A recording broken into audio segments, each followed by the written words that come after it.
चलिए खैर, अब हम करने जा रहे हैं इस चैप्टर नंबर 4 की सबसे important theorem, most important theorem है। और जितनी इम्पोर्टेंट है उतना ही इसको समझने में ना थोड़ी सी डिफ़िकल्टी आती है, इसलिए पूरे फोकस के साथ इस थ्योरम को आप समझने की कोशिश करिएगा। तो पढ़ लेते हैं पहले क्या है। A square matrix A is invertible if and only if A is non singular. मतलब ये कि कोई भी मैट्रिक्स इन्वर्टिबल तभी होगा जब वो क्या होगा, नॉन सिंगुलर होगा। नॉन सिंगुलर का मतलब ये है कि उसका जो डेट है वो नॉट इक्वल टू ज़ीरो होगा। तो हमें ये प्रूव करना है कि कोई भी मैट्रिक्स ए इन्वर्टिबल तभी होगा। इन्वर्टिबल का मतलब है कि उसका इन्वर्स एग्जिस्ट करेगा। कोई भी मैट्रिक्स अगर इन्वर्टिबल होता है तो उसका जो इन्वर्स है वो एग्जिस्ट करता है। तो ए का इन्वर्स तभी एग्जिस्ट करेगा जब ए क्या होगा, नॉन सिंगुलर होगा। तो ये हमें इस थ्योरम के अंदर प्रूव करना है। ध्यान से समझिएगा कैसे। तो चलिए फिर शुरू करते हैं। तो हमने यहाँ पे ऐसे लिख दिया है कि let A be the invertible matrix of order n and I be the identity matrix of order n. अब अगर ए को हमने एक इन्वर्टिबल मैट्रिक्स मान लिया है तो क्या होगा कि हम इस तरह कैसे लिख सकते हैं, therefore A B is equal to B A is equal to I. ये जो चीज़ है ना, ये हमने चैप्टर नंबर 3 में पढ़ी थी जब हम मैट्रिक्स का इन्वर्स निकालना सीख रहे थे यूजिंग एलिमेंट्री ऑपरेशन। तो चैप्टर की जो लास्ट एक्सरसाइज है मिसलिनियस से पहले वाली, वहाँ पे हमने ये चीज़ पढ़ी थी। तो इस बीच हमें यहाँ पे लिखना भी पड़ेगा कि then there exist some B such that A B is equal to B is equal to I. तो अगर ए इन्वर्टिबल मैट्रिक्स है, उसका इन्वर्स एग्जिस्ट करता है, तो हम लिख सकते हैं A into B is equal to B into A is equal to I. यहाँ पर बी जो होगा वो ए के इन्वर्स की तरीके से काम करेगा। ठीक है। इसके बाद हम क्या करेंगे कि ये बीच वाला हिस्सा तो छोड़ देते हैं, इसके सामने सीधा आई को ले लेते हैं। ठीक है। इसके बाद हम दोनों तरफ का डेट लेंगे, det of A B is equal to det of I. I का जो डेट होता है वो 1 होता है, ये हम कई बार देख चुके हैं।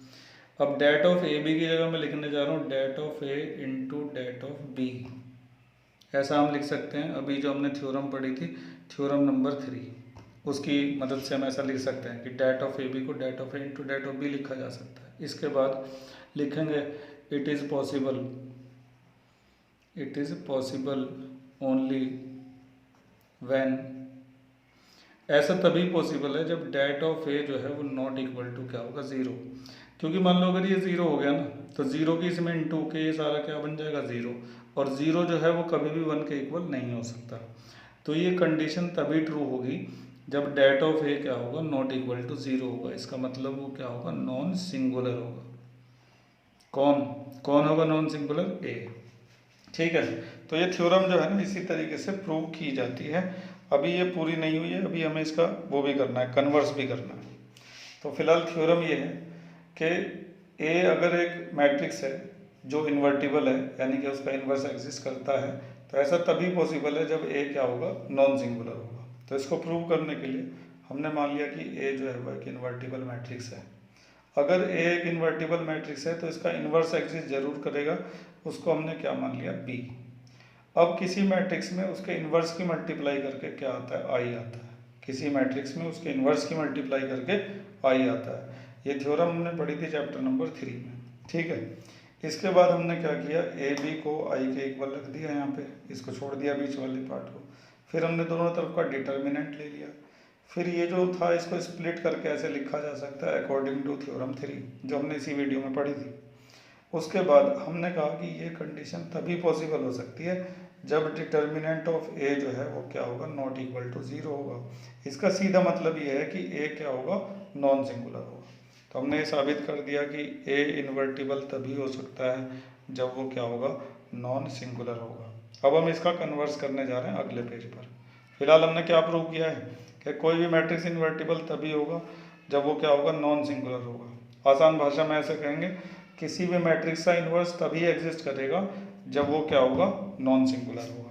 तो थोड़ी सी डिफ़िकल्ट थ्योरम है, समझने में थोड़ी सी मुश्किल होती है। अभी इसका एक और पार्ट बाकी है, तो बार बार प्रैक्टिस करते रहिए, बार बार वीडियो को देखते रहिए, तो क्लियर हो ही जाएगी आपको। आगे बढ़ते हैं।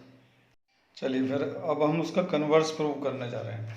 तो कन्वर्स प्रूव करने से पहले ये देख लेते हैं कि अभी हमने क्या प्रूव किया था। हमने प्रूव किया था कि अगर ए इन्वर्टिबल है, यानी कि अगर उसका इन्वर्स एग्जिस्ट करता है, ये चीज़ तभी पॉसिबल हो पाएगी जब ए क्या होगा, नॉन सिंगुलर होगा। अब हम उल्टा करेंगे, जब ए नॉन सिंगुलर होगा तो वो इन्वर्टिबल होगा। अब हम इस चीज़ को प्रूव करने जा रहे हैं। ठीक है, समझ रहे ना आप? पहले हमने ये प्रूव किया था कि अगर ए इन्वर्टिबल है तो वो नॉन सिंगुलर जरूर होगा। अब हम ये प्रूव करना है कि ए अगर नॉन सिंगुलर है तो वो क्या होगा, इन्वर्टिबल होगा। तो इसके लिए हमने सबसे पहले ये लिख दिया है कि ए जो है वो नॉन सिंगुलर है, और अब हम ये प्रूव करने जा रहे हैं कि ए का इन्वर्स एग्जिस्ट करेगा। अगर ए नॉन सिंगुलर है तो उसका इन्वर्स एग्जिस्ट करेगा। तो कैसे प्रूव करेंगे, जरा ध्यान से समझिएगा। इसके लिए लिखेंगे because A into adjoint A equal to होता है एडजॉइंट ए इंटू ए, और इज इक्वल टू होता है डेट ए इंटू आई के। ये इसी वीडियो की थ्योरम 1 में हमने पढ़ा था, थ्योरम 1। ठीक है, अब इसके बाद अब हम क्या करेंगे कि ये जो डेट दिखाई देता है, इन दोनों के नीचे इसको डिवाइड में ले जाएंगे इस तरीके से, 1 det A into adjoint of A is equal to 1 det A into adjoint of A. ठीक है, और इंटू ए यहाँ पे चल ही रहा है और यहाँ पे रह गया सिर्फ आई। तो हम ये जो डेट है ना, ये डिवाइड में ले गए इस तरीके से। एक चीज़ और है कि ये पूरा का पूरा तभी पॉसिबल हो सकता है जब डेट ए क्या होगा, नॉट इक्वल टू 0 होगा। क्योंकि मान लो कि अगर डेट ए 0 हो गया तो इसके 0 होते ही यहाँ पर क्या आ जाएगा, 1/0, और 1/0 आने की वजह से ये पूरा का पूरा क्या हो जाएगा, अनडिफाइंड। ठीक है, तो ये चीज़ जो पॉसिबल हो पा रही है, ये किसकी वजह से पॉसिबल हो पा रही है, डेट ऑफ ए के नॉट इक्वल टू 0 होने की वजह से, यानी कि ए के नॉन सिंगुलर होने की वजह से ये पॉसिबल हो पा रहा है। ठीक है, तो इस चीज़ के ट्रू होने के लिए ए का नॉन सिंगुलर होना ज़रूरी है। इसके बाद ध्यान से समझिएगा, इसके बाद हम क्या करेंगे, इसकी जगह लिख देंगे बी, फिर यहाँ पर भी बी आ जाएगा is equal into A is equal to Y. अब ऐसा अगर कुछ भी हो जाए तो हम ये कह सकते हैं, जो चैप्टर 3 में हमने थ्योरम पढ़ी थी वो आ गई है ना, और यहाँ पर ये जो बी होता है ये कहलाता है ए का इन्वर्स। तो हम लिखेंगे देयरफॉर ए इज इन्वर्टिबल।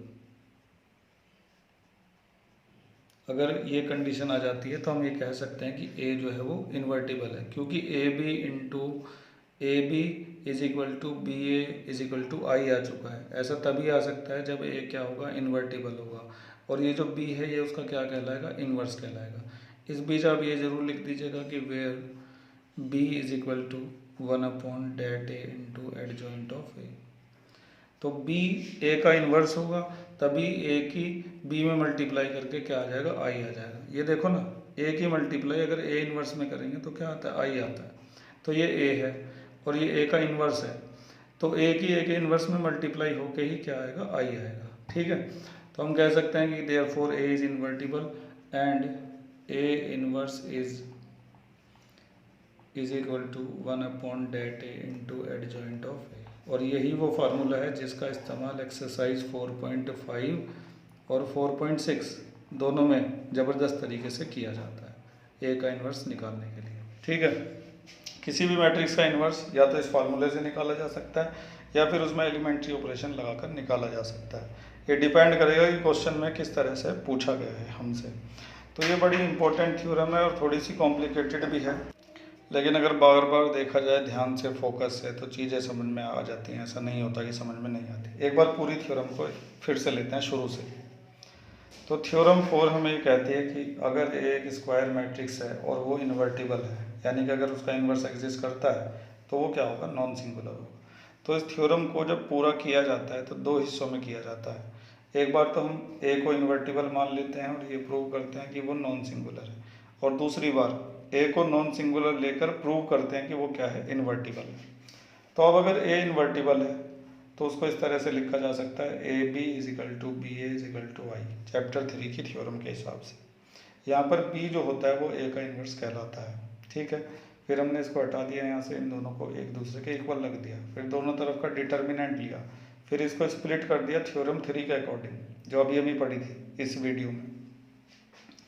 उसके बाद हमने क्या किया कि ये लिखा कि ये जो चीज़ है ऊपर वाली ये तभी पॉसिबल है जब ये ज़ीरो नहीं होगा, क्योंकि अगर ये ज़ीरो हो गया और ज़ीरो की इसमें इंटू होगी तो पूरा ही क्या बन जाएगा, ज़ीरो, और ज़ीरो कभी 1 के इक्वल नहीं हो सकता। तो ये चीज़ तभी पॉसिबल है जब A is not equal to zero होगा। तो हमने यहाँ पे ये प्रूव किया कि अगर ए इन्वर्टिबल है, यानी कि अगर उसका इन्वर्स एग्जिस्ट करता है, तो determinant of A not equal to zero होगा, यानी कि ए क्या होगा, नॉन सिंगुलर होगा। लेकिन अगले पेज पर हमने पहले ही ए को नॉन सिंगुलर मान लिया था, तो इसका मतलब उसका determinant not equal to zero होगा। और बाद में जाके हमने प्रूव किया कि ए जो है वो एक इन्वर्टिबल मैट्रिक्स है। अगर आप ये लाइन लेकर आ जाते हैं कैसे भी करके, तो ये साबित हो जाता है कि ए का इन्वर्स एग्जिस्ट करता है और वो इन्वर्स उसके बराबर में है। किसी मैट्रिक्स में उसके इन्वर्स के इंटू करके क्या आता है, आइडेंटिटी मैट्रिक्स आता है। तो ये लाइन अगर आप ले आए तो इसका मतलब आपने साबित कर दिया कि ए इन्वर्टिबल है। इस लाइन को हम लाए कैसे, सबसे पहले हमने ये लिखा थ्योरम 1 से, जो इसी वीडियो में पढ़ी थी। उसके बाद हमने क्या किया, जो डेट है ना, इसको डिवाइड में ले गए यहाँ पे। अब ये कंडीशन तभी ट्रू हो सकती है जब ये डेट है क्या होगा, नॉट इक्वल टू ज़ीरो होगा, क्योंकि अगर ये ज़ीरो हो गया तो पूरा ज़ीरो बन जाएगा। सॉरी, अगर ये ज़ीरो हो गया तो ये पूरा अनडिफाइंड हो जाएगा, और इसके अनडिफाइंड होने से कुछ भी पॉसिबल नहीं हो पाएगा। तो ये कंडीशन तभी ट्रू हो सकती है जब डेट ए क्या होगा, नॉट इक्वल टू ज़ीरो होगा। हम एक और चीज़ देख रहे हैं कि ए में इसकी मल्टीप्लाई करके क्या आ रहा है, आई आ रहा है। तो इसका मतलब ये होगा कि ये जो चीज़ लिखी हुई है ये इस ए का क्या है, इन्वर्स है। तो बाद में जाके हमने ए इन्वर्स को ये नाम भी दे दिया था, लेकिन इस बीच हमने इस पूरे को क्या लिख दिया, बी, और साइड में ऐसे एक्सप्लेन भी कर दिया where B is equal to this. ठीक है, तो इस लाइन के आते ही हमने कहा कि ए क्या है, इन्वर्टिबल है। तो ये था उसका कन्वर्स।